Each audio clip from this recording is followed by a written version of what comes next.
શ્રી કૃષ્ણ સદા સહાય તે. મિત્રો, એક ક્ષણ માટે જીવનની દોડધામને થોડું રોકો. એક ઊંડો શ્વાસ લો અને મનને શાંત થવા દો. આ શાંતિના મધ્યમાં દૂર ક્યાંકથી એક નાનું પણ અત્યંત શક્તિશાળી વાક્ય ઉદ્ભવે છે. શ્રી કૃષ્ણ સદા સહાય તે. આ વાક્ય માત્ર બોલવામાં સારું લાગે એવું નથી. આ વાક્ય જીવન બદલી નાખે એવી શક્તિ ધરાવે છે. કૃષ્ણનો સાથ એટલે શું? માણસ જ્યારે જીવનમાં ખુશ હોય, જ્યારે સારું બધું ચાલતું હોય, ત્યારે ભગવાનની યાદ ઓછી આવે છે.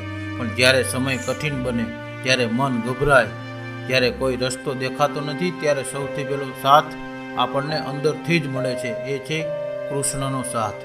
કૃષ્ણની સહાયતા હંમેશા ચમત્કાર રૂપે નથી આવતી.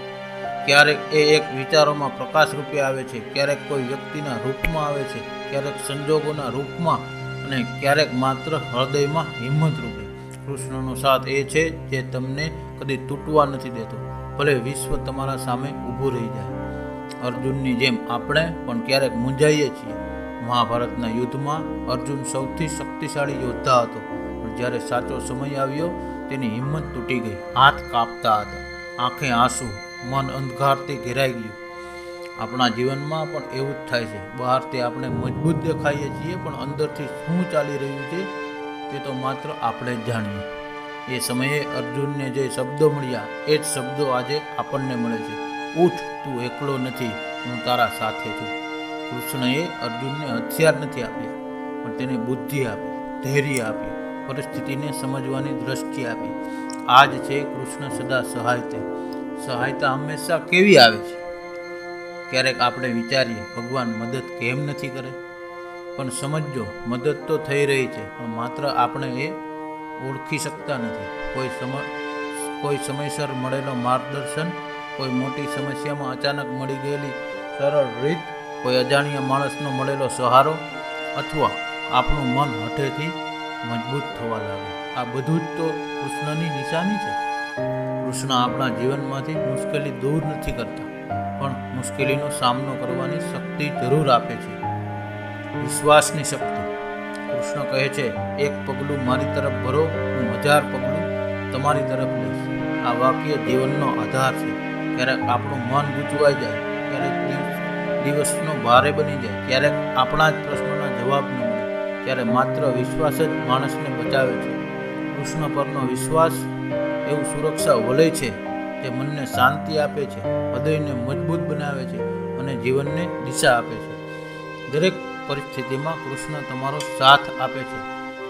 જ્યારે તમે ખોટા માર્ગ પર જવાની નજીક હો, કૃષ્ણ તમારા અંતરમાં અવાજ કરે છે, આ રસ્તો તારો નથી. જ્યારે તમે સાચા નિર્ણય લેવાની કગારમાં હો, કૃષ્ણ મનમાં પ્રકાશ કરે છે, આ દિશા સાચી છે. જ્યારે તમે તૂટવા જઈ રહ્યા હો, કૃષ્ણ હૃદયને કહે છે, હિંમત રાખ, હું છું. જ્યારે જીવનમાં અંધકાર છવાય, કૃષ્ણ આશાનો દીવો પ્રગટાવે છે. કૃષ્ણ ક્યારેય દૂર નથી. માનવની એક પ્રાર્થના તેમને નજીક લાવી દે છે. કૃષ્ણ સહાયતાનો સાચો અર્થ, કૃષ્ણની મદદનો અર્થ બહારની દુનિયાને બદલવાનો નથી, પણ આપણા અંતરને બદલી નાખવાનો છે.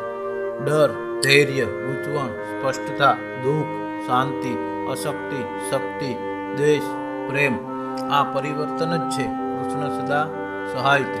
રોજિંદા જીવનમાં કૃષ્ણનો સાથ કેવી રીતે અનુભવવો? દરરોજ સવારમાં 1 મિનિટ માટે જ સાચા ભાવથી કહો, કૃષ્ણ તમે મારી સાથે છો, અને જુઓ, દિવસ બદલાઈ જશે.